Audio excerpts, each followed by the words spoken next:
Hello, everybody. Welcome to Shadow at Night. It's Wednesday, August the 21st, 2024. On the show tonight, Christine Ronseray is going to join. She was at the Brandon City meeting on Monday night, and apparently it was quite contentious. Lots of people there.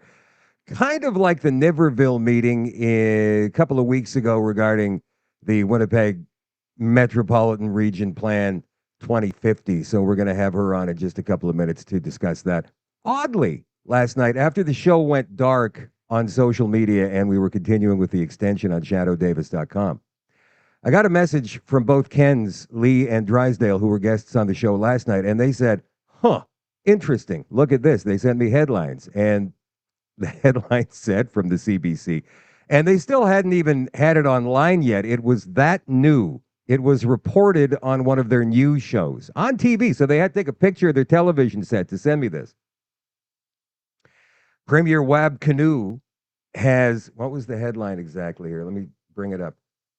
Wab Kinew government, he's the Premier of Manitoba, again, for those of you who don't live here. Kinew government to allow municipalities to opt out of Winnipeg Metro Region. I thought, we're getting this news 10 minutes after we went off the air on social media last night. Go figure. Just a coincidence, right? It has to be. They're not watching this show to see how many people are watching this show and how many people are sharing information. Are they? I don't know.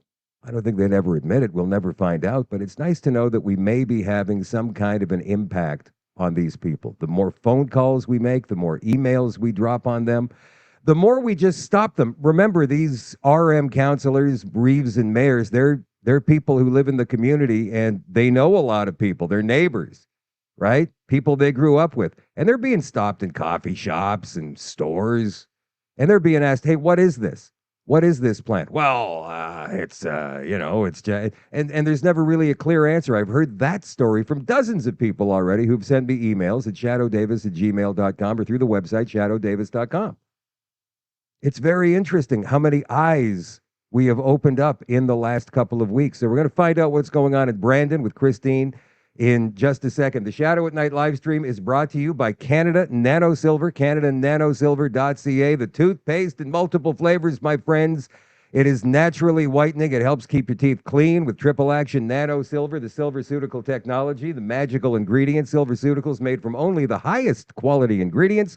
This unique toothpaste is kid safe, and not just kid safe, but kid favorite, man. With that bubbleberry flavor, come on. They're going to want to brush their teeth 20 times a day. It uses powerful natural ingredients. Also, triple action nano silver helps clean teeth, promotes healthy teeth and gums. Then above ground, mined coral calcium helps to scrub and remineralize your teeth. It's true. You can read all about it. All the scientific stuff is on the website at CanadaNanoSilver.ca. Again, here's the flavors.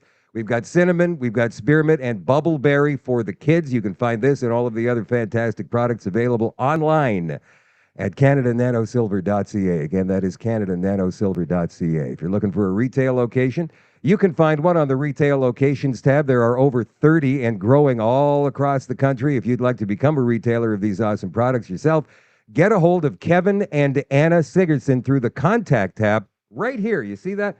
At CanadaNanoSilver.ca. CanadaNanoSilver.ca. All right, let's quickly go and say hello to some people who are watching on, I don't know, maybe YouTube or Facebook tonight or X or Twitch even or Telegram. People could be watching at Telegram and Rumble.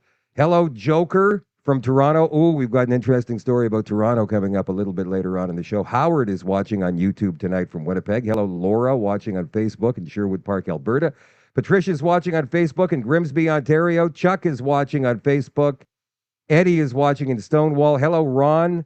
Hello, Regina and Bill and Aranda and Julie and Larry. JJ's watching from Waterton Park. Severa is watching from Columbus, Ohio. Hello, Vicky, watching in Nova Scotia. Whichever platform you happen to be watching on tonight, you guys, it really helps get the word out with a like and a share.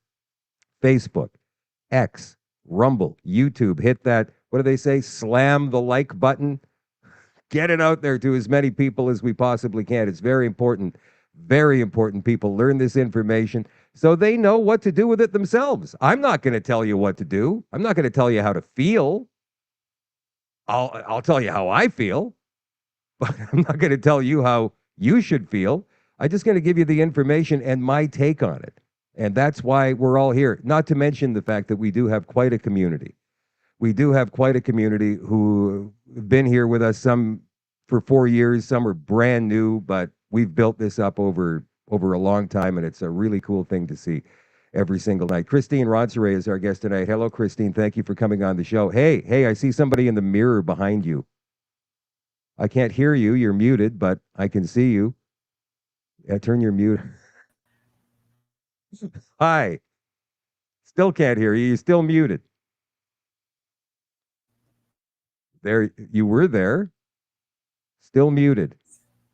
There you are. You were there. You're there. Good now. Hey, Hi. Shadow. Hi, everyone. I think that how's it going?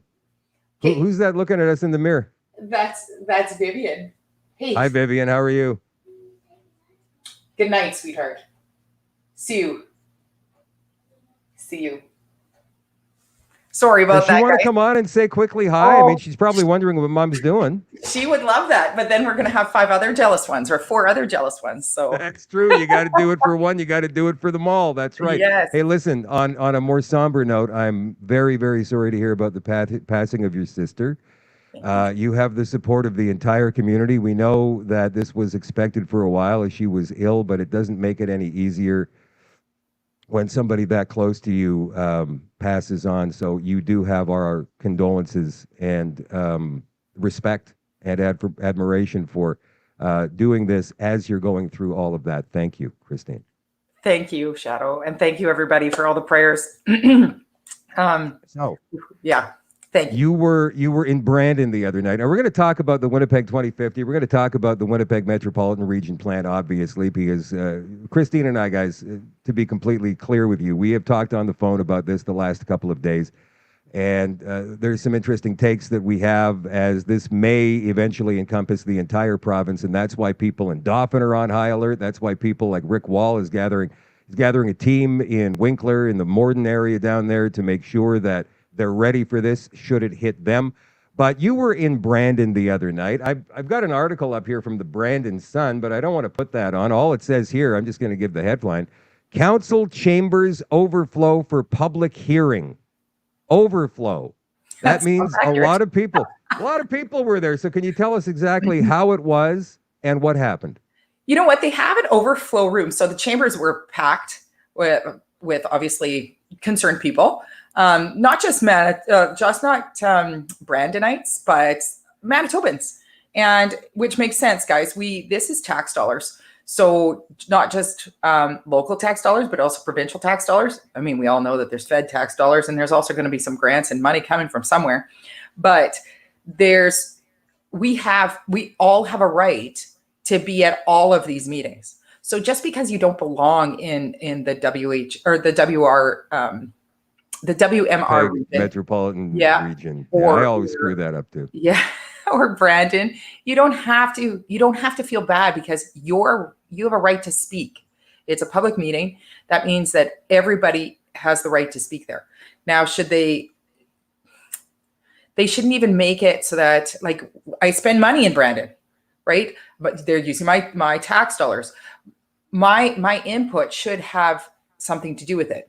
With that said, should the globalists have their 2 cents in it? Probably not. I mean, they can try, but the problem there is that we have to use common sense. And the reality is that the global initiatives don't apply here. So if you can prove to me that we should use those global initiatives by showing me some stats on climate change, then maybe you're right. But since we don't have any stats on this make-believe thing, then it's just that it's make believe. So why are we actually pressing it? Ken Drysdale was on the show last night with Ken Lee. You've watched that, so you know. And Ken is a great man for statistics. He's a statistical engineer, and he said, "Shadow, Ken, Shadow, do you know what percentage of global CO2 Manitoba is responsible for emitting? If there was such a thing as a CO2 problem, which they haven't proven yet." I said, "No, but I'm curious to find out." He said 0.00462%. Yeah. What? Yeah. Because we're largely driven by hydropower here in this province of 1.5 million people, right? If you take the geographical size of Manitoba, you can fit the UK and probably Ireland into Manitoba. And if you combine their population, you're looking at 70 million people. In Manitoba, there's 1.5 million people. There's lots of room to go around in this province. And I ask people, the ones especially who are absolutely convinced that there is a climate catastrophe brewing and it's only a matter of time before the world melts down. I say to them, especially when they live in rural parts of any province, I say to them, look around. When you wake up in the morning, I want you to go outside, breathe the air, because it always smells the best first thing in the morning, right? The dew, all of that. Go outside, breathe the air, look at the sky. Do you see a problem? Nothing. No. There's no problem. Unless there happens to be some kind of weirdness going on in the sky. And we see that. Yeah. But I think maybe that's why Winnipeg needs to do the combining of the other RMs, is because if it does get to the merit based, which is all fake, what they're saying that the city is going to need those green points. So if the city itself doesn't have the area around it, I don't know if they would be able to achieve net zero without the grasses and the crops and the trees from the municipalities, because the RM or the city center, the actual city, is not inclusive of any of those areas. So that might be why they need to try to include. They must be one heck of a stir today, hey, when these other municipalities have a drop, right? They have the option to drop out now. Well, we're going to throw this up and because people haven't seen maybe this whole thing yet. So this is the CBC story that came out late last night after the TV version of it, which is what I was talking about at the very beginning of the show, the screen captures that I was being sent. Oh, look at Canoe said this 15 minutes after you went off the air last night. Canoe government to allow municipalities to opt out of Winnipeg Metro Region. So what does this mean? There's a lot of people right now suggesting, all right, we win, it's over, we win, they backed off. That's not the case at all. The fight continues. It's just now that the rural municipalities can, if they choose, opt out of this plan. It doesn't mean the plan goes anywhere. They'll continue on. If they have 7 municipalities, they'll do it with the 7-member municipalities, and they'll continue to try and bring the other municipalities on board with whatever incentives that they can think of, right?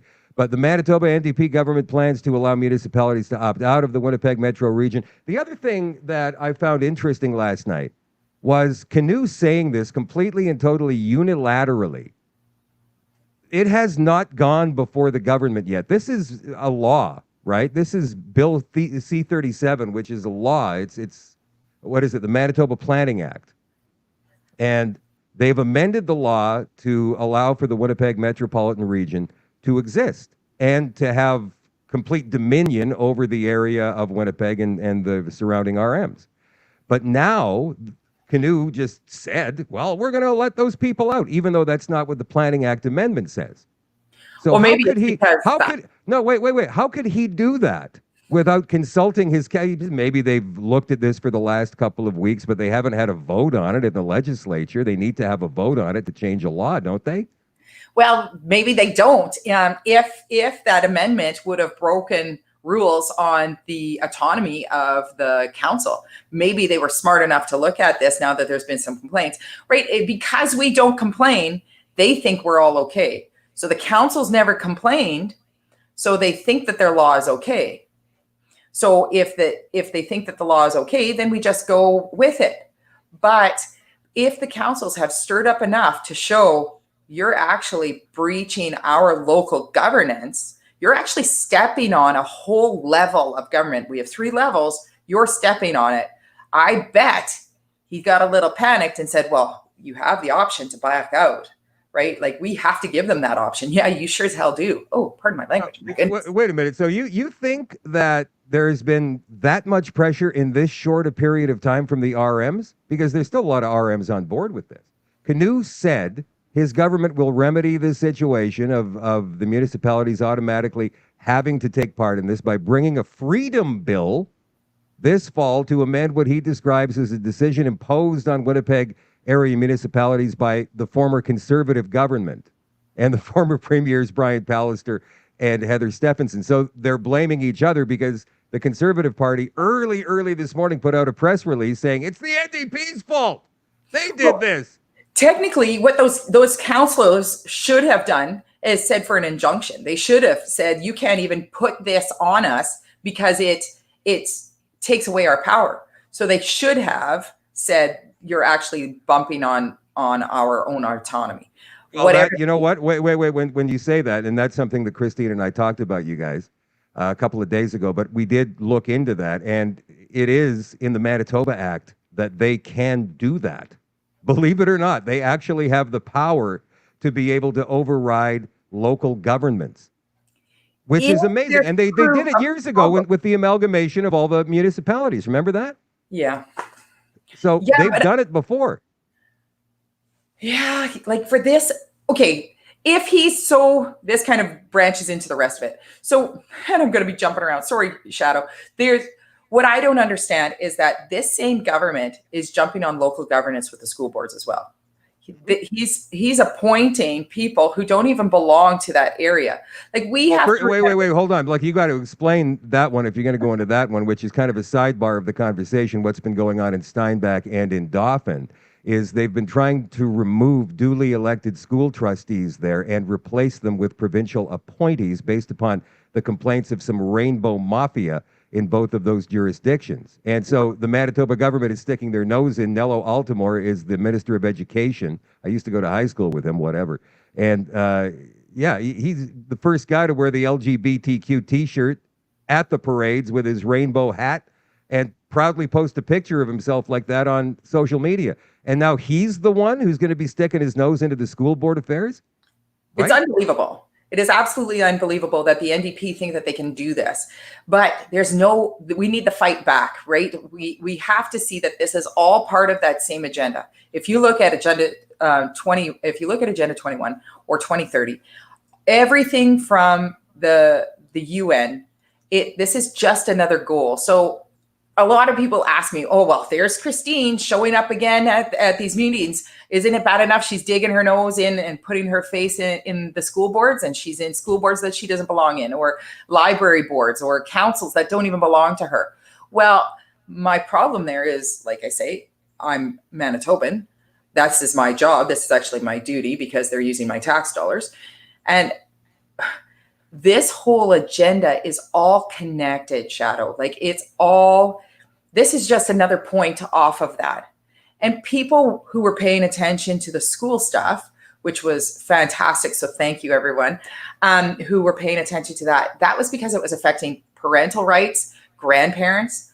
But this issue with WMR and the Planning Act, and it's in every municipality. Like you have to go check your own municipality. But by the way, you guys can do that. I showed you the other night. You can do that just by typing in the name of your municipality or your city or your town into a Google search. You can use Google for this. I know that most of you guys don't use Google anymore. You're using Brave. Excellent. But you can type the name of your municipality, town, or city into the Google search bar and then the word plan, and then 2050. And lo and behold, some plan for your area will come up. It's almost guaranteed because there's over 400 municipalities, cities, and towns who are involved with this through the Partners for Climate Protection, which is part of the Canadian Federation of Municipalities. And the ones that don't show up, if yours doesn't show up, it's probably such a small RM that you probably know these guys. So go and talk to them. You used to talk to them right before COVID, right before you were ostracized. Go and chat with them because they're still the same people. And you have that right to go and talk to your locally elected people. I don't know why Wab Canoe maybe made that announcement last night. It says in the CBC article here, after taking some time and looking at the situation, we think it's an important step to return that power to locally elected Democratic officials instead of trying to centralize everything like the previous PC government.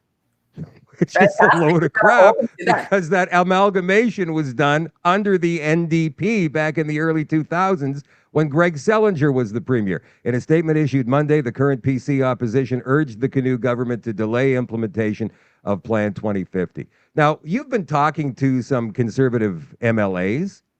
What's their take on it? If you want to name names, feel free. Go ahead. I'd love to hear it. Well, it's so funny because yesterday they had a caucus meeting as well. I believe that's what it's called. And so the Conservatives all got together. They came out just hours before this CBC announcement that they were saying, well, hopefully the NDP does the right thing and start looking at what their councillors are saying, right? And that they do the right thing. So it's just like these little boys fighting in a sandbox. It's ridiculous. They're throwing sand at each other. Come on, guys, you're both at blame here. Well, they're both in on it is the thing. And that goes back to the John Q company that we talked about last night. I think it was started by the Conservatives, but the NDP are more than happy to ride that gravy train. So here are the 18 municipalities, including the city of Winnipeg, that are involved in this regional plan, this metropolitan plan. The ones that are opting out so far or have voiced opposition to it include Selkirk, the city of Selkirk. We've got Headingley. We've got Niverville. We've got, is it East or West St. Paul that's out? I think it's East. Which one? Yeah, I can't. I think it's East St. Paul and Stonewall. No, Rockwood, St. Andrews. I think it's St. Andrews. These are the 5 out of the 18. And I'm wondering why the other 13, especially this one up here. I mean, there's one way up here, Dunniter. It's on the lake. This is Lake Winnipeg right here. St. Clements is also on the lake, and St. Andrews, which is hopefully going to opt out of this, they're on the lake as well. But these guys are still involved.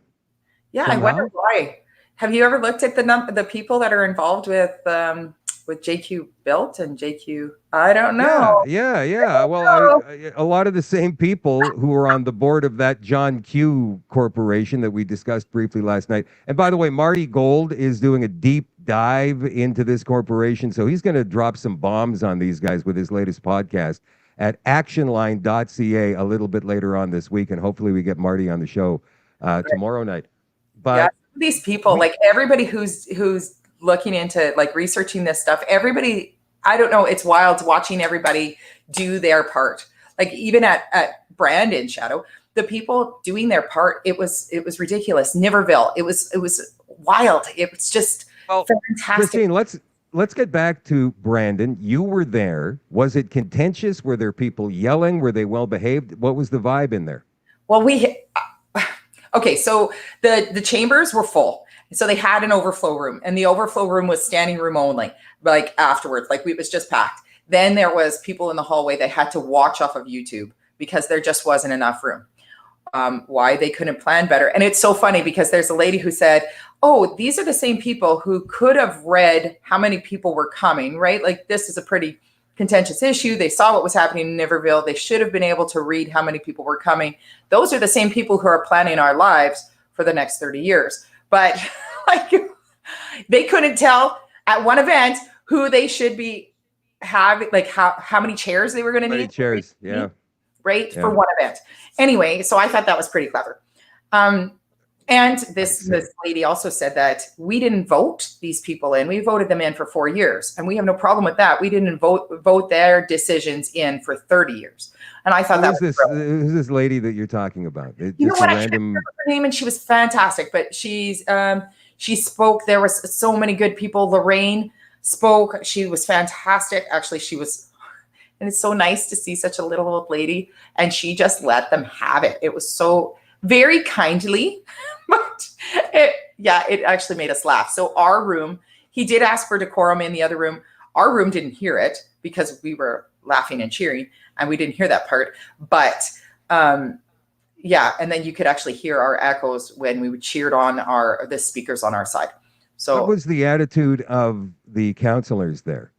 The board members? They were very impartial. They were quiet the whole time, which is really sad because even at the Winnipeg one, the first event for the WMR, the Niverville was the second event that didn't happen. But the Winnipeg one, you could read the smiles on a few of those counselors' faces. Like you could just, that they smirks, not smiles. Yeah, Like they were you gotta smirking. They smirk it. were. Like, finally somebody speaking the truth. These guys were as if they had no idea what we were even talking about. And that's quite possible that they don't have an idea of what we're talking about, right? So, and that's okay. They got an earful. They've got some research to do. And yet afterwards, so this is what got me, is that afterwards I was lucky enough to go and talk to a beautiful clerk who knows a lot about these wonderful things. And she was actually a clerk in Selkirk prior to being in Brandon.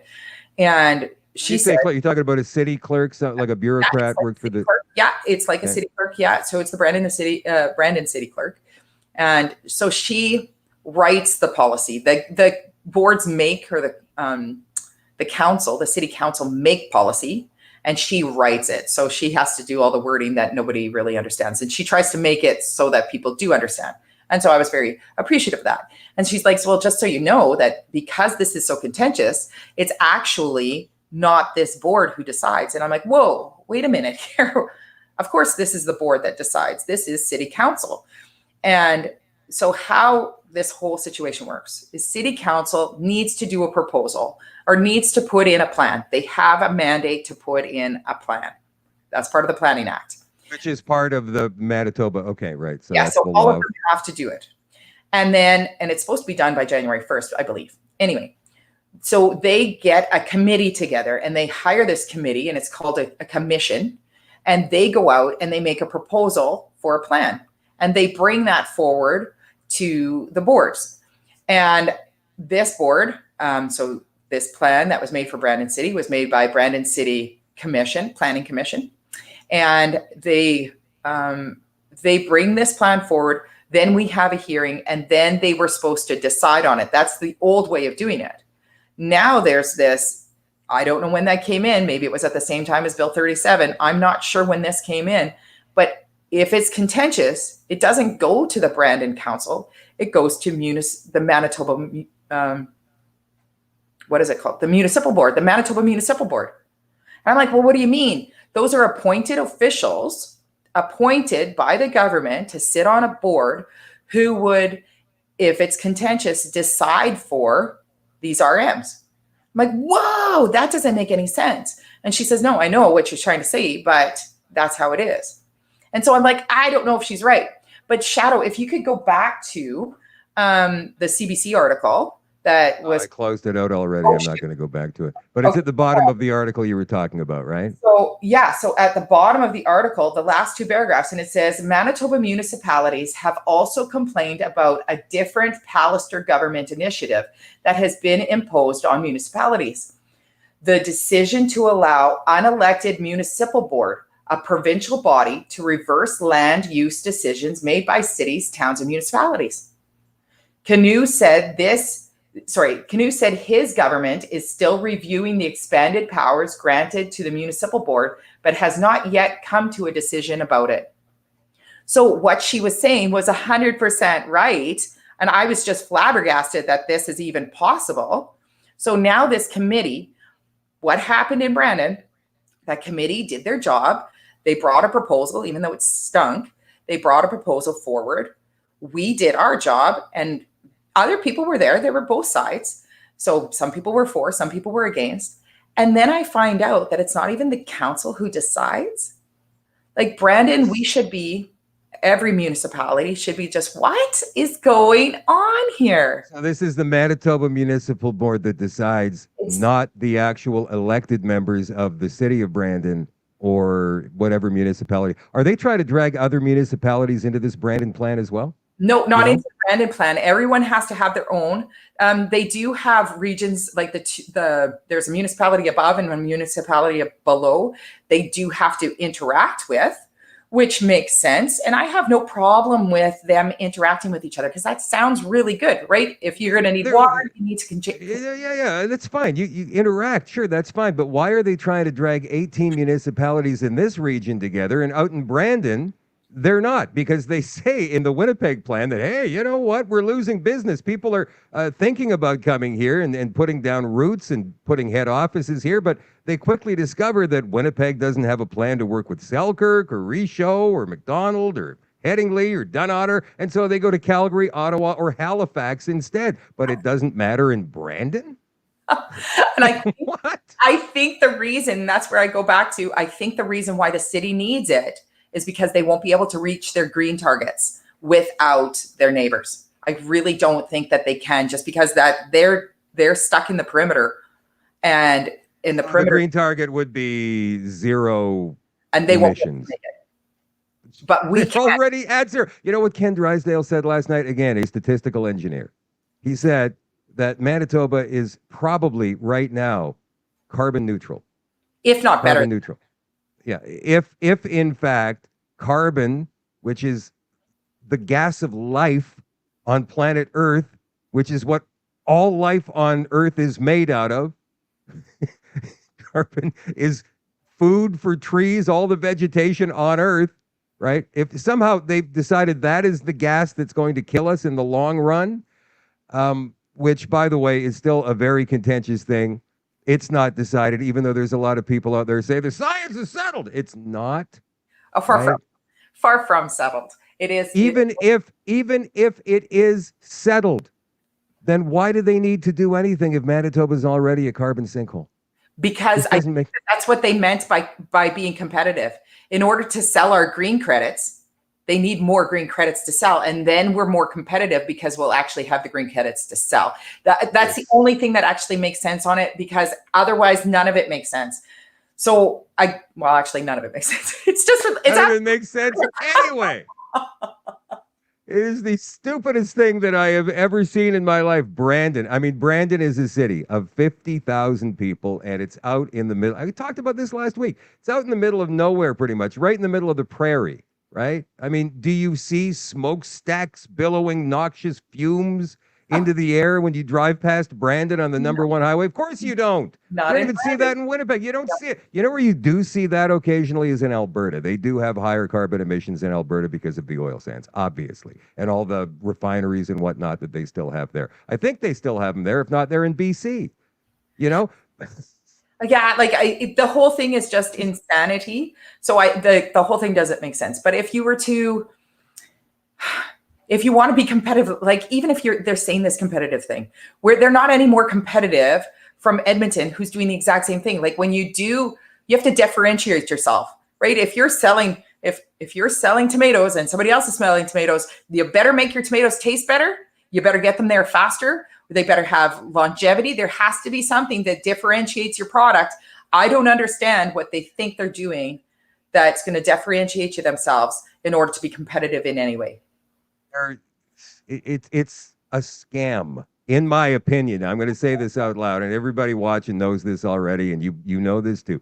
It's a scam. It's a scam for control. They are trying to push the UN Agenda 2030 on us. It is written in the plan. It is written in the Winnipeg Metropolitan Region plan. I think it's on page 4. It's what Ken Lee said last night, and I've read that document myself twice, and I can tell you that it's mentioned a few times in there. You know, and the words sustainability, the words diversity and equity are included in there.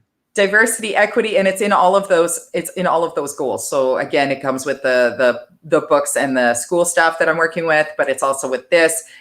All of those goals. It's in the healthcare garbage that they're trying to put out. You know, it just makes me laugh, and I know Ken mentioned it yesterday.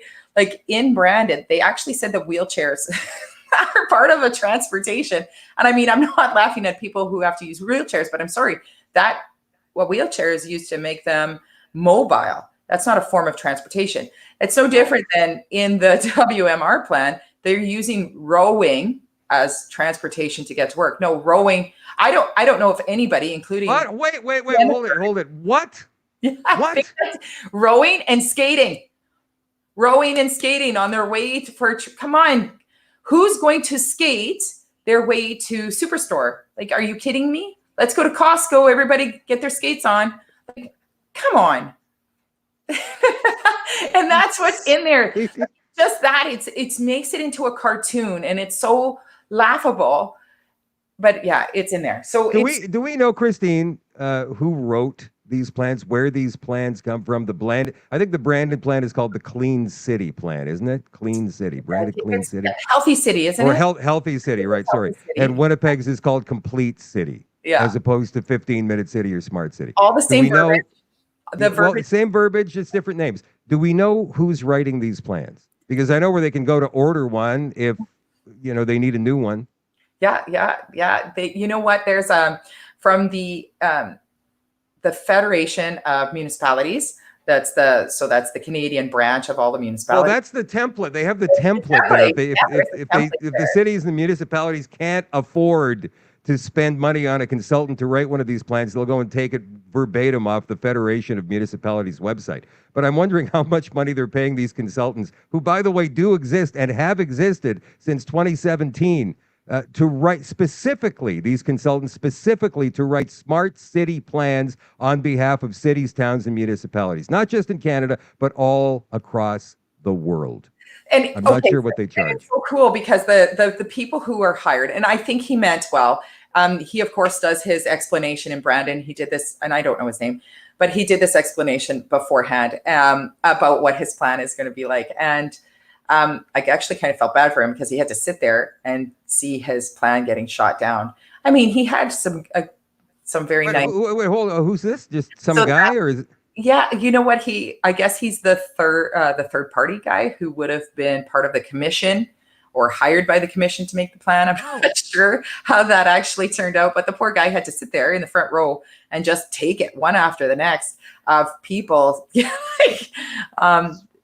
reap what you sow, brother. That's sorry, buddy. I mean, you come up with a stupid plan where people are going to roller skate to work every day, or swim, or surf, or skate. Then that's what you should do. You should have to sit there and take it. Yes. Oh, and it was so funny because this one person, I don't know if it was a confused person, very low voice, very feminine looking person. She identified herself as a she, so we'll leave it like that. At the beginning, she mentioned that she biked there, and she needed to mention that she biked there, which is wonderful. But nobody else biked there. Like, not even the guys who proposed it. They didn't bike there. And you took their pogo sticks. Yeah.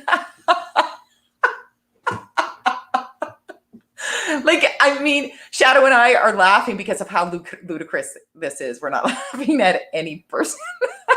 Okay, well, maybe I am, but like it's gone too far. It's cartoonish. And if we can't get past that, even my kids can understand that the rowing to work would not be happening by the Jennifer lady who presented it. I'm pretty sure she would not have skated with her nice, beautiful heels and dress in order to present this at anything. I'm pretty sure, like, there's nothing rational. We need to go back to common sense. We do. Let me ask you, because of all of this ridiculousness in these plans that you've just pointed out, I'm not sure if anybody commented on the ridiculousness during the Brandon meeting the other night or at the first Winnipeg meeting. But how can these, and because you've been to these meetings, how can these councillors who make up the members of the board of the Winnipeg Metro Region or the Brandon Region, how can they sit there with straight faces? How do you think they're actually able to take this stuff seriously? Are they a different breed of human being who's able to sit there and lie bald-faced right to their residents, their taxpayers? It's really... Or do they actually believe this nonsense? I don't know if they've read it. I don't know if they could stand there and read it. If you read it like Selkirk read it, then you know where you would stand. And I don't know, I'm going to try to be like, I don't think you could read it and not see it. So I'm going to say that they didn't read it. Or they may be connected and maybe Marty's going to have to reveal something that I don't know, because then that would make sense. Because if they read it and they don't see it like Selkirk saw it, then there's something else up. And I'm not saying, right, I don't want to be saying that that there's any shady stuff going on, but yeah, we've smelt a skunk before. Let me say it. There's a lot of shady stuff going on. There's a ton of shady. We've got emails. By the way, anybody who is watching from the Manitoba government right now, we've got emails. Yeah, I know. We know.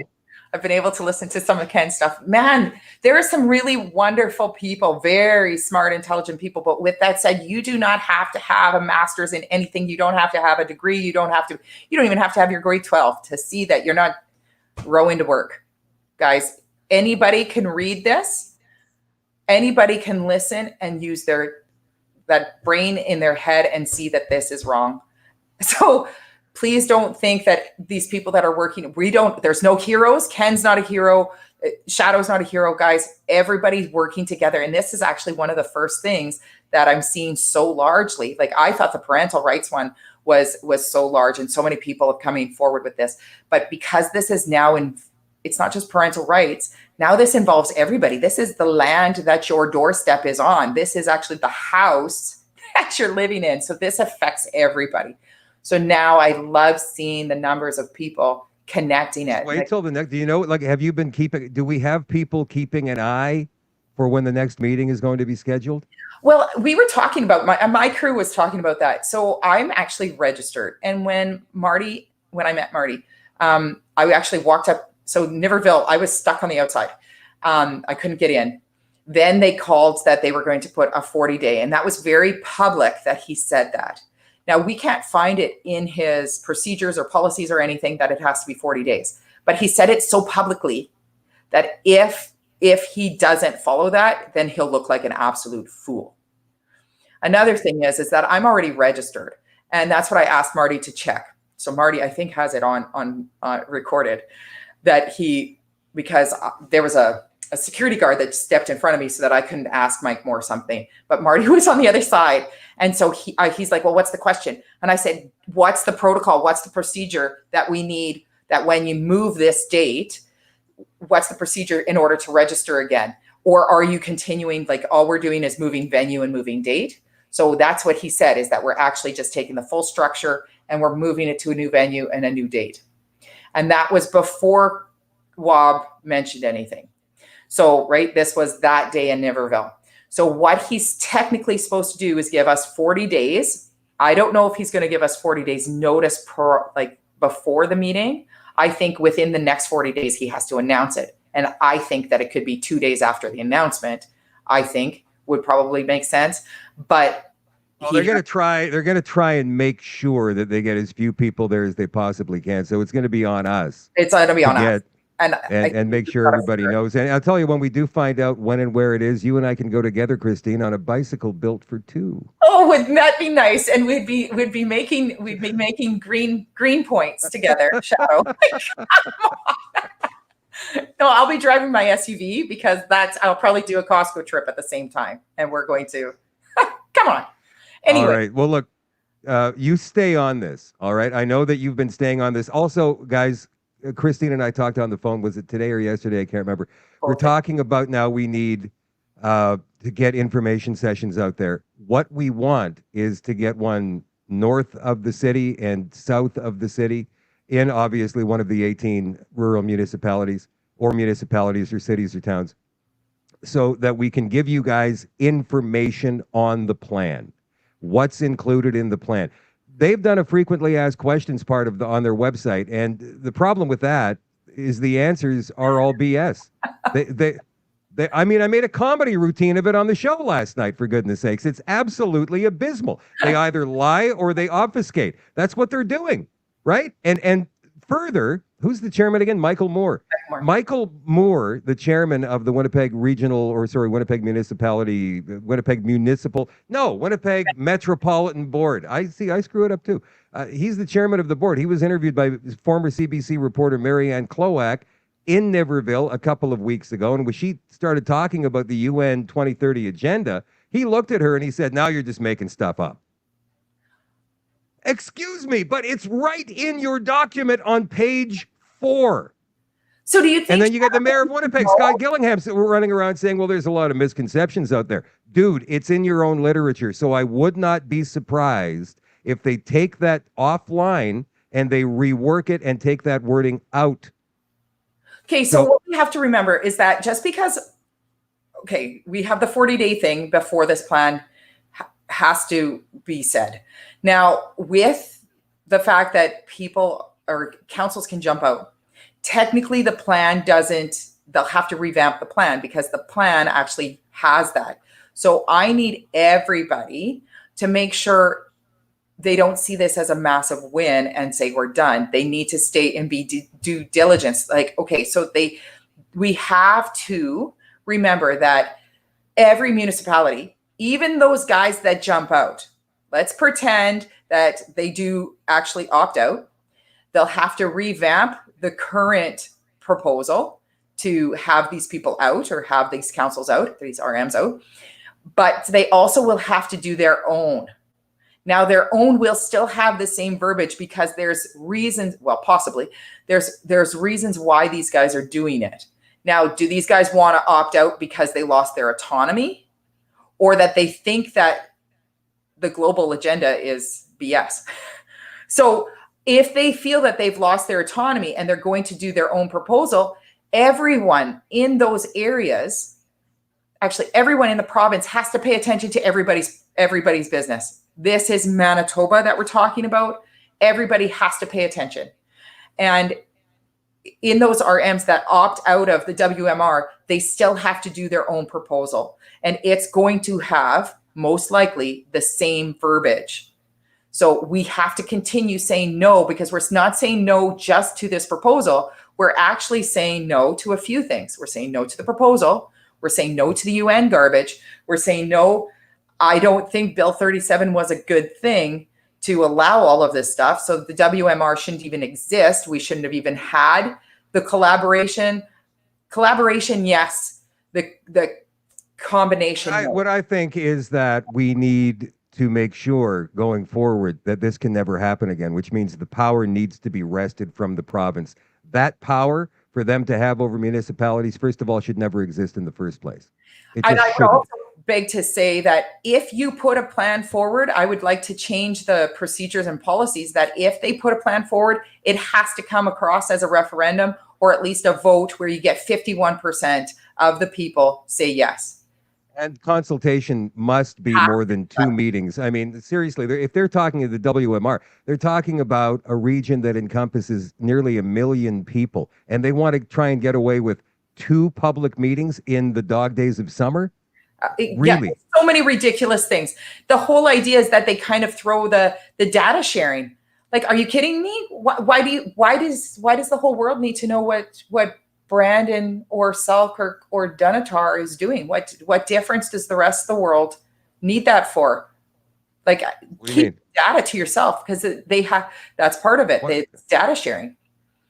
Oh, okay. Go ahead, please. Tell us about the data sharing. Yeah, like that's part of the whole thing. They that's right in the plan that they're also going to share your data. Compulsory? That it's your data is being shared. So whose data? Like personal data? Well, how much electricity you're using, right? It all comes to your score. Oh, right, that's in there. So that's right in the plans, all of the plans. It's all about sharing data. Like, and those are the things that they're sneaking in. Another thing, like, okay, let's pretend this was a good plan. Okay, they can't. No, wait. Before you continue, let me just say, again, Manitoba government officials, you're watching this right now. I don't think the plan stinks completely.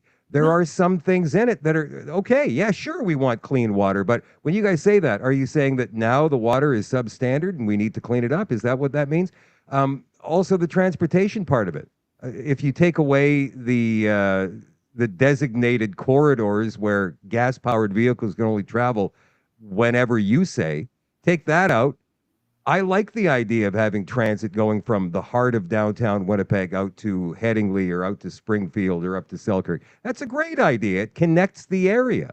Absolutely. But take all the UN crap out of it. All that 2030 nonsense. And all the DEI crap, all the woke stuff, that's got to go. And Ken Drysdale pointed it out last night.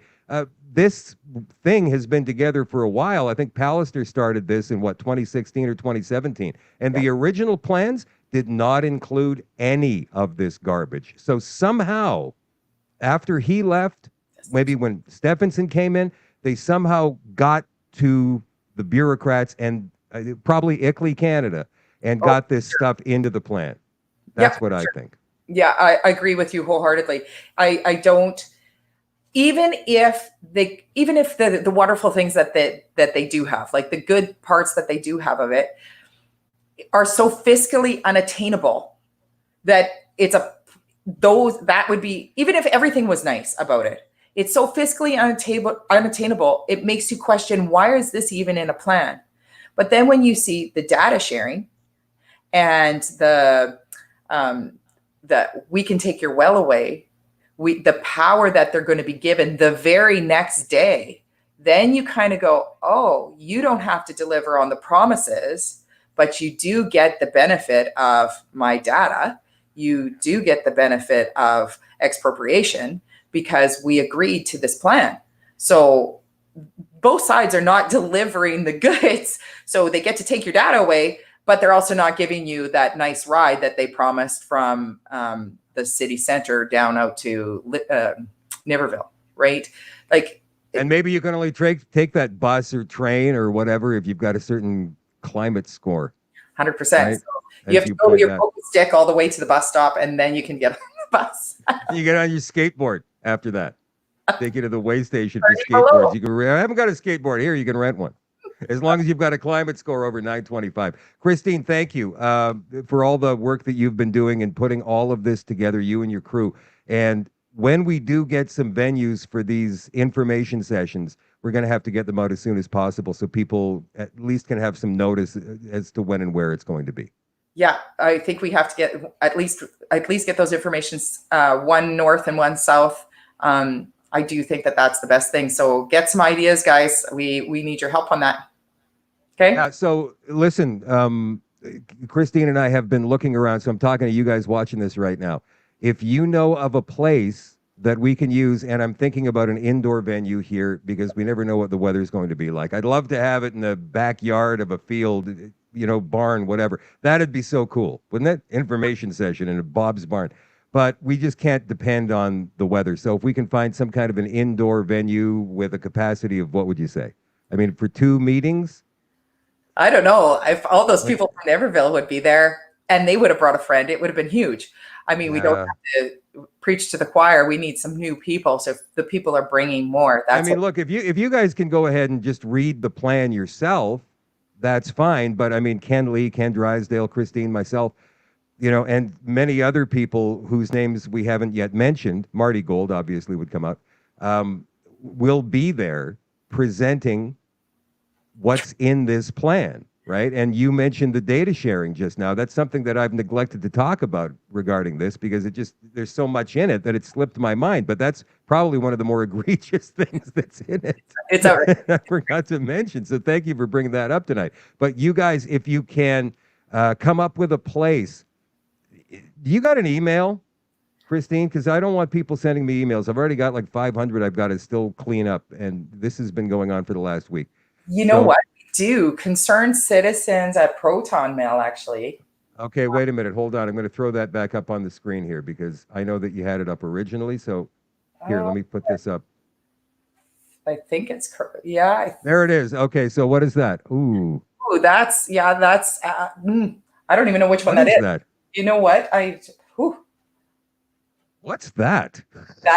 I don't know what that is. What is that? I don't do any of the tech stuff. As you can tell, I've got 5 kids to. Did a monkey type that? That was, what? Somebody infected with monkeypox. That's like CNR. And that's what I think you need for either Instagram.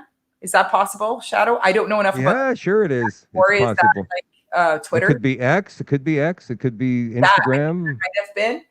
All right, we need an email though. We need email because people are going to be emailing and hey, you can do it here, you can do it there. We can rent this place, we can rent that place, but we're going to need these places quickly, you guys, because the sooner we can get this. We don't know when this meeting is going to be. We don't know when the Winnipeg board is going to tell us when we have to go there, and we want everybody well informed before that happens. So these meetings need to happen sooner rather than later. We need venues, we need dates. Yeah, we need those venues. We need dates as fast as possible. So what's the email? Yeah, that's a good question. I don't know. I don't know because I don't email myself, and it's usually that I get my wonderful friend Karen to take care of that part because the stuff that we do, we have to remember that the people who show up actually have real jobs and real lives. And Yeah, so no, I get it, but it would help to have an email right now in this moment. Do you have emails that are populated in that address right now? Are you looking right at it? Concerned citizens at protonmail.com is what I'm assuming. Don't assume. We're not going to give out a. My girls must, my wonderful ladies who help me out, actually help me out. I hardly help them out. They do it all. Are you guys watching this right now? You guys who are helping Christine out, if you are, please text her the email address so we can put it on the show. That would help. Text her right now. Oh, there's another one called Dignity of Risk. What? Proton Mail, and we have, so there's two. Concerned Citizens Canada at protonmail.com. Okay, that's just stay with one. One Can we is good. stick with that, please? Yes, we don't need dignity of risk. Okay, hang on. Whatever that is. I don't want to get into that. That's probably from some other campaign. So what is the Concerned Citizens Canada at protonmail.com. All right. All one word, obviously. Nothing in between. So Concerned Citizens Canada at protonmail.com. And what I need, guys, is I want a north and a south of Winnipeg. We needed the location, right, Shadow? That's going to be big enough to hold, I don't know, what do you say, 200, 500? I want thousands of us knowing about it. Well, so look at the bottom of the screen and tell me that's right. Concerned Citizens Canada at protonmail.com. That looks right to me. Hang on. Okay.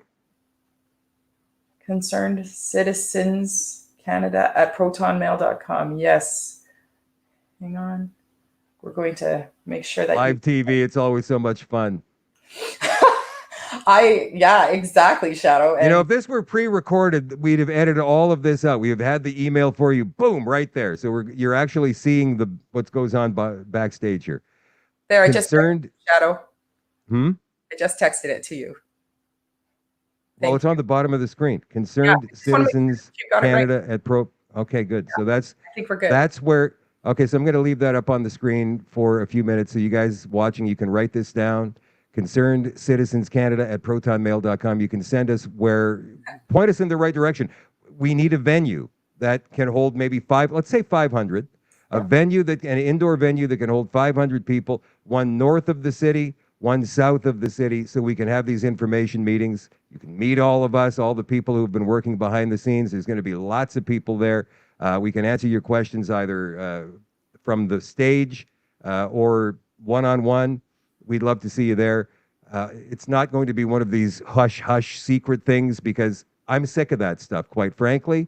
I don't believe that anybody who attends one of these meetings should be embarrassed in any way, shape, or form. We are talking, like Christine said earlier in this conversation, we are talking about the land your house is on, the land that leads to your front door, that these governments and these appointed boards are trying to screw with. And that means that you should have a say, right? We're not going to fill your head with any kind of false, dis, or any other kind of bad information. We're going to give you the information as printed in the proposal. You can ask questions about it.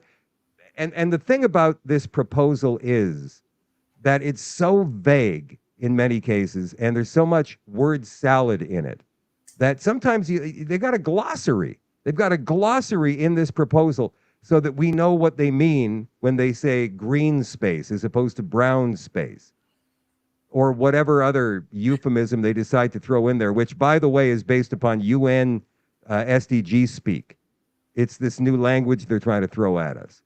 And the density, like they have graphs. So like density, I think there was a few of us chatting, and we actually had to jump in order to understand the density. We had to actually read it here, jump down for a definition, go back to a graph, do some math calculations, and we find out we don't want to live like that. So, it's right. It's in there and it's convoluted, but yeah. But when it comes to, I don't know, it's just something that popped into my head. There's going to be locations coming up pretty soon, because how many of these towns have fall suppers? Fall suppers. That's right. But those usually aren't until October, right? That might be too late. September is a big time. I don't know. I I don't know. love the fall suppers. I know. Maybe I don't know. I don't know why that just came into my head, Shadow. Maybe I'm Well, speaking. okay, so look at the email is flashing across the bottom of the screen right now. ConcernedCitizensCanada@protonmail.com. If you guys have got an idea for a venue, an indoor venue in north of the city and south of the city, we need 2 of these information sessions. Please send an email to that email address. Christine will get that, and then we'll be able to try and procure something moving forward. And once we do have these 2 locations nailed down and the dates nailed down, we will immediately get on promoting that on social media so you guys can spread it around. It's important that we get people together and get them informed and answer as many questions as we possibly can without misconception, without any kind of ambiguity. Absolutely. And do not think just because you're if what WAB has said and the WMR says, oh, well, we're done with this plan because we have to revamp it. We're not done, guys. We are far from done, because if your municipality jumps out, it doesn't mean you're out. It just means there's another plan coming. Yeah, that's right. They're not going to go away so easily. Christine, I got to go. I've still got other things I want to cover here before I go to the extension. We've got possibly a massive rail strike that's going to affect the entire country coming up as early as tonight. I think it's going to start tonight. Okay, then good night, Shadow. Good night, everybody. I'm out of here. I'll be watching, Shadow. Thank you. All right. Thank you, Christine. Talk to you later. Bye. Yep, bye. Christine Ronsray, you guys, she has been working hard behind the scenes, and her sister just passed away after a long battle, excuse me, a long battle with cancer. And that's what makes it so much more impressive to me. Some people might think, how could she keep doing this with the circumstances that she finds herself in right now? Christine's got her own children, and now she's got her sister's kids to worry about. And she does not want this dystopian future for them. You saw one of them earlier in the show tonight, peeking out, through into the mirror and onto our screen. They're young. They've got, if we help them, a bright future in front of them. And that's what Christine is fighting for. And that's what her sister wanted her to fight for too. So that's what she's doing. And she's doing everything she can. Occasionally, Christine and I will have conversations. And I rib her a lot about sending me emails on a Friday night at 11:30. She wouldn't do that unless she thought it was important. We have these conversations, and there are days, because she also homeschools these kids, there are days where she thinks, I can't do this anymore. I need help. And yet, it doesn't feel like anybody wants to step up and take over some of the things that she's looking after.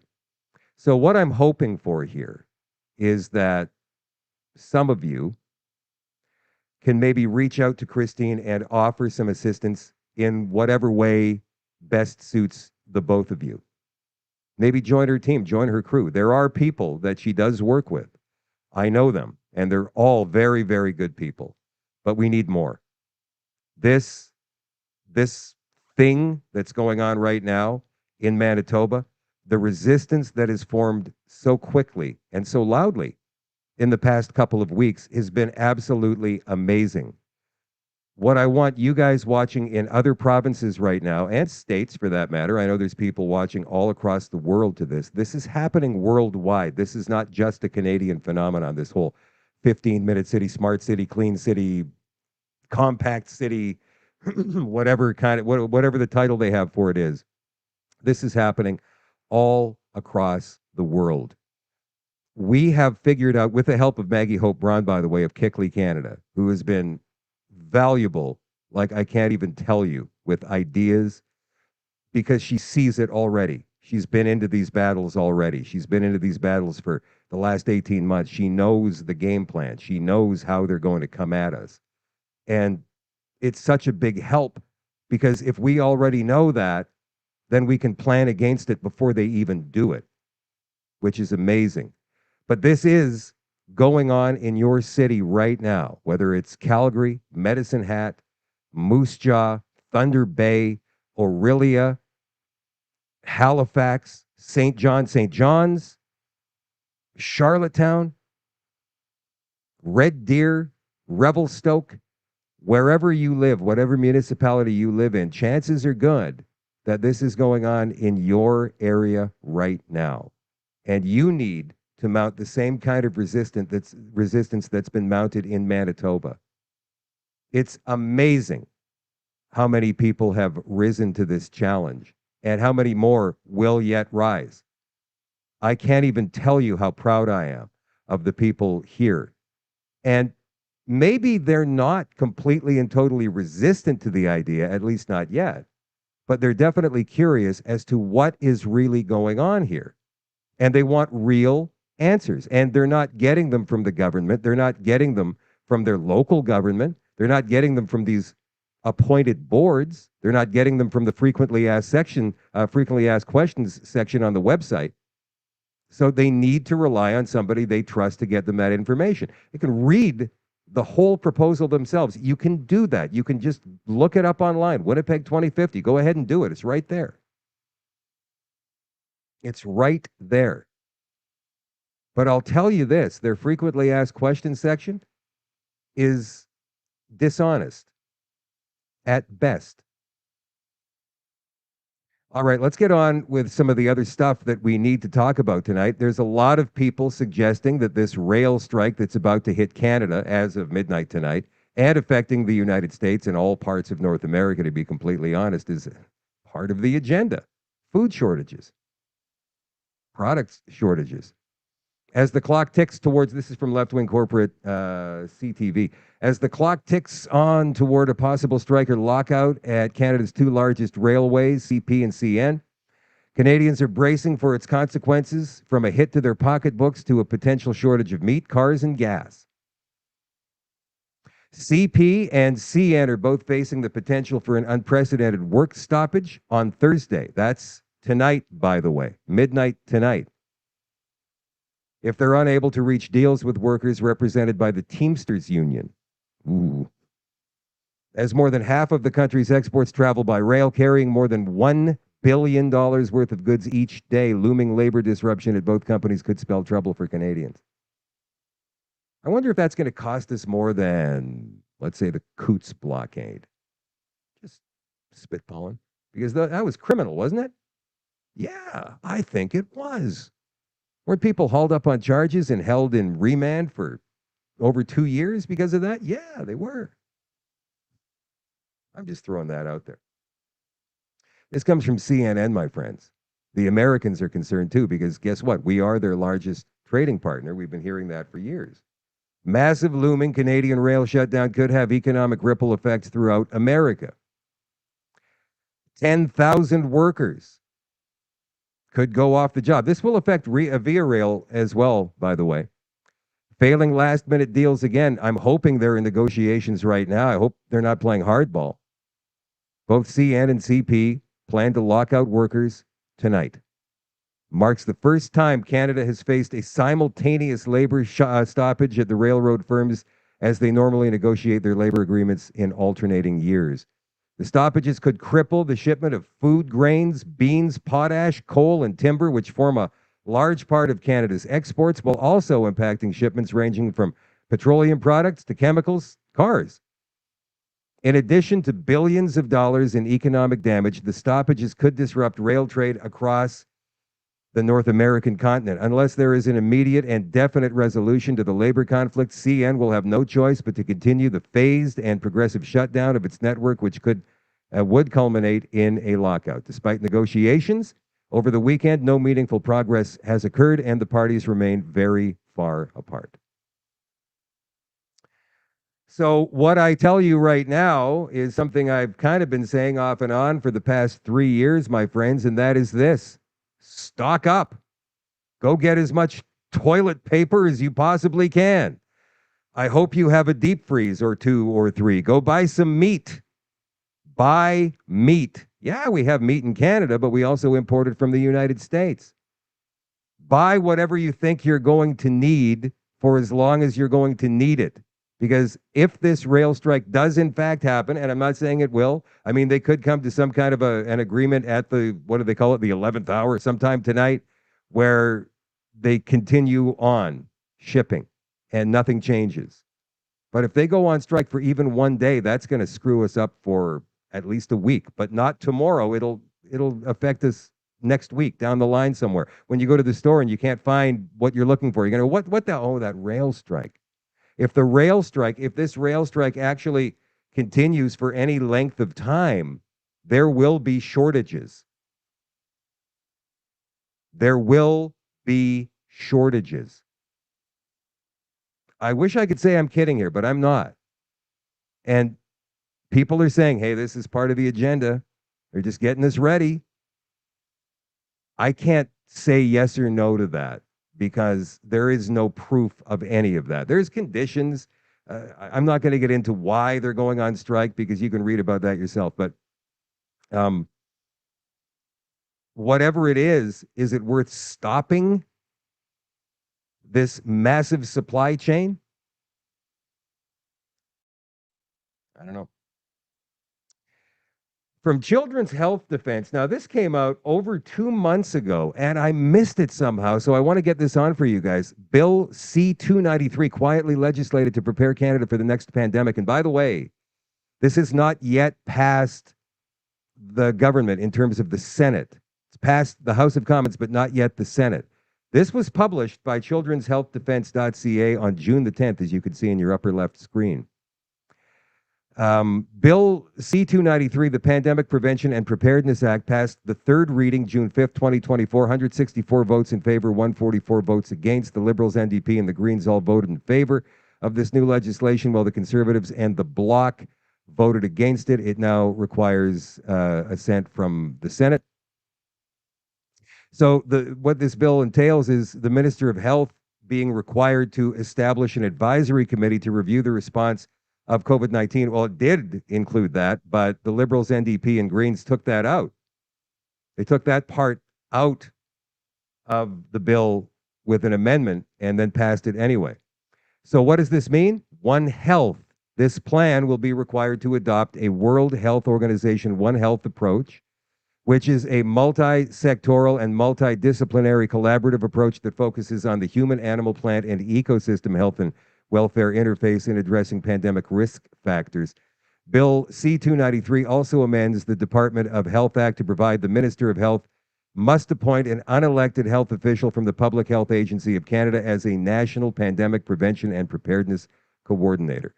It's gone to the Senate, where it has not passed yet, but you can expect that thing to pass probably the second they sit down in mid to late September when the Senate comes back. I found this to be interesting.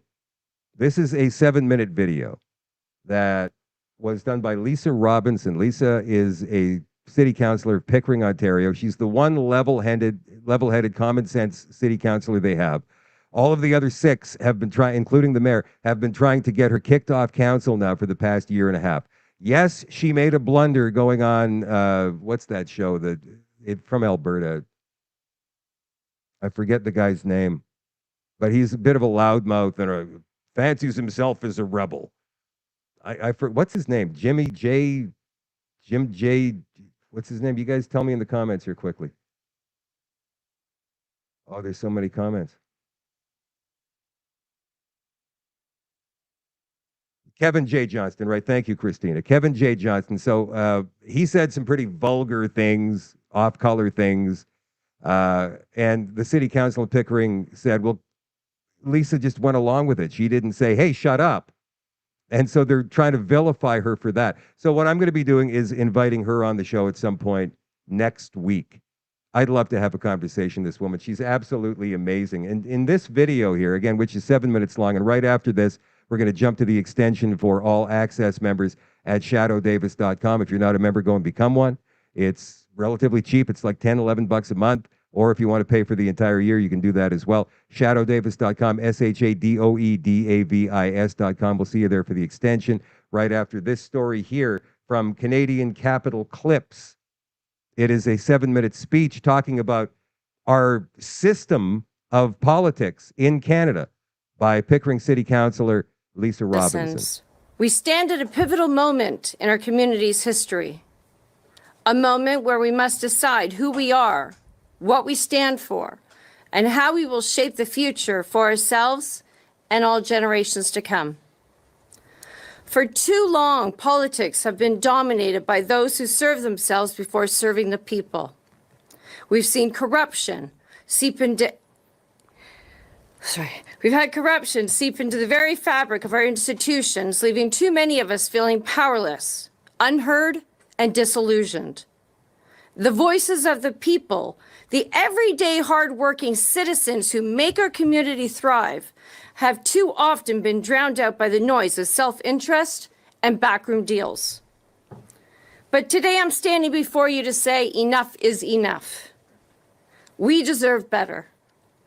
We deserve leaders who are willing to fight for the common good, who are guided by common sense, and who understand the struggles and the hopes of the everyday common people.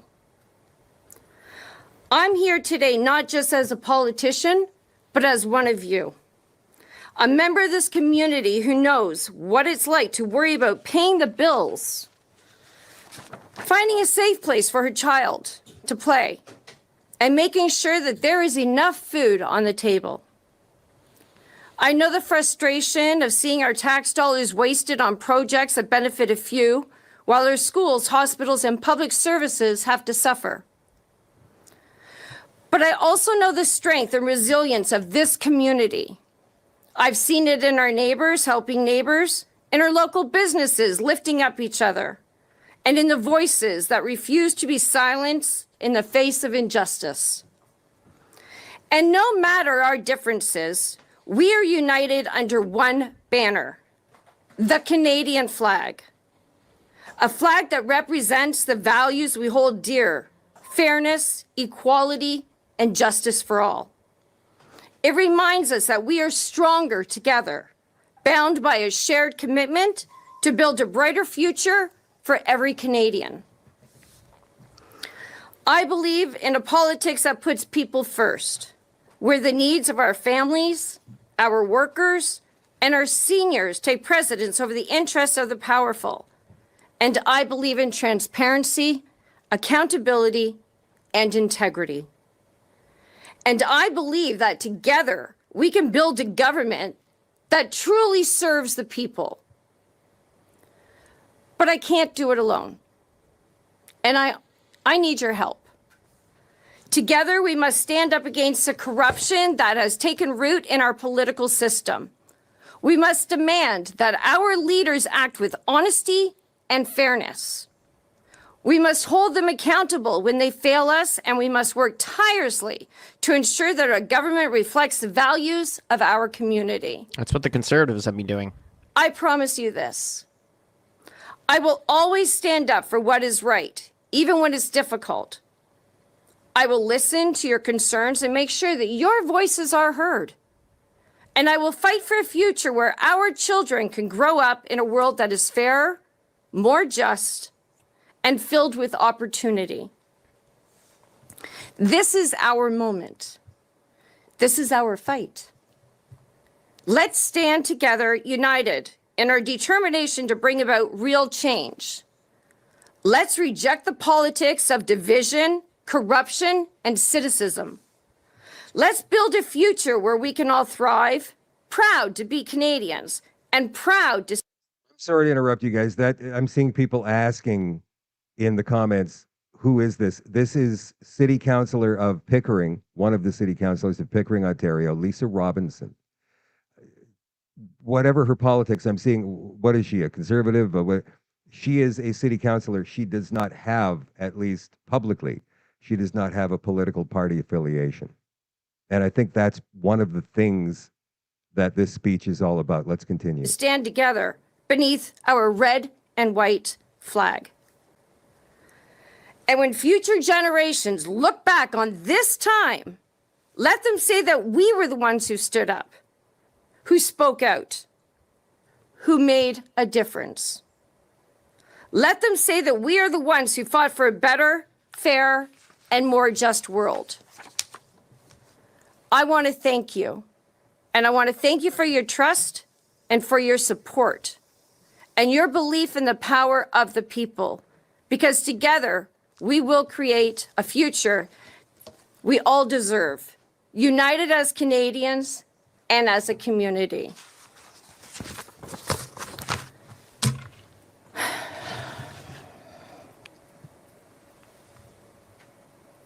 I have been sexually harassed. I have been threatened, psychologically abused, sanctioned financially, leaving me without the means to provide for my family. I've been labeled as a transphobic, a homophobic, and a racist. And that's just to name a few. From my own colleagues at council. I've been yelled at, I've been degraded, and humiliated. All because I fulfilled my obligations as an elected official to be the voice of the people by wanting to remain a neutral politician, as we should be. By only flying governmental flags on governmental buildings. By advocating for my constituents that every man, woman, boy, girl should have the choice to either use a biological bathroom of their choice or to use a universal room that would be inclusive of all genders and or families. And by wanting to put age restrictions on pride events and drag queen story times. I see where she's going with this. What kind of an example is this setting to silence elected officials such as myself or anybody else who wants to stand out against what is happening in today's world? Because when you're silencing me, you're silencing the voice of the people. Where is the justice? But that's what the opposition's doing. That's what the Conservatives are doing. Thank you, and God bless all of you. I'll take any questions. Okay, we will now go to questions from the media. I'd like to know if she's Conservative. If you have any questions online on Zoom, please She use sounds the like she's raise trying to make hand her own function. party. Okay, so obviously there's no media questions. The kid in the corner is kind of bothering me a bit, but anyway, she's a city councilor. Again, by law, she's not allowed to have a political, at least not an official political party affiliation. What she's calling for, in my opinion, is honesty, integrity, and respect in our political process. When we hear the word politicized, it's now a bad word. That's become too politicized. Why is it a bad word? Because of the way politicians are behaving, especially these past few years. Whereas you would love to see somebody like Lisa Robinson there come out, more people like that coming out and just telling us the truth of the matter.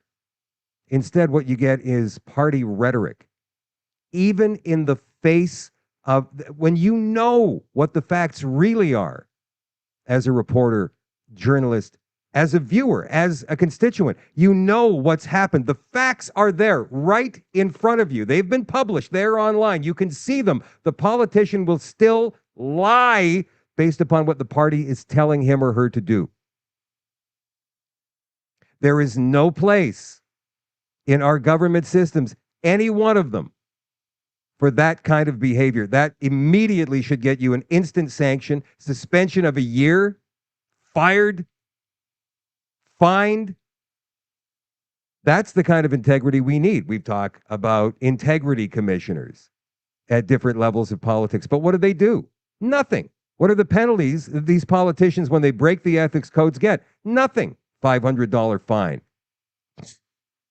Are you kidding? That's pocket change to them. What we need is actual, real-world consequences for these people when they go off the reservation. And when I say go off the reservation, I mean go off our reservation. The reservation of the people, not their political party. And all the rhetoric and talking points that they're given on a daily basis, and they are. They are actually given talking points on a daily basis.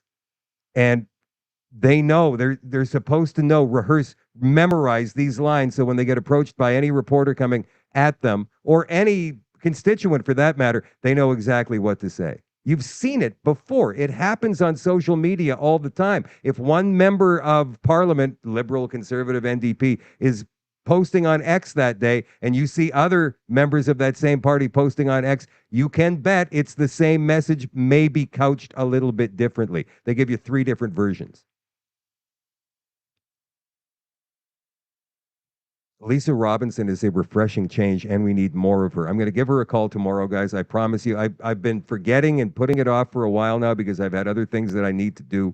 But I'm going to give her a call tomorrow. I'd love to have her on. She may be a bit gun shy because she got burned by Kevin J. Johnson there, but I don't treat my guests that way. And you know I don't speak that way either. I'm pretty respectful of my guests. And I do like to get the truth out there. So I'm going to give her a call. Hopefully she comes on the show some point next week and we can talk more about this, because I've already got an amazing amount of respect for her, and I have yet to meet her or even utter one word to her. That's it for the show on social tonight. We'll be back tomorrow night at 8 o'clock for another Shadow at Night live stream. For all access members, we'll see you for the extension on shadowdavis.com in exactly 2 minutes. I love you all. I appreciate you all. And I will see you very soon. Bye for now.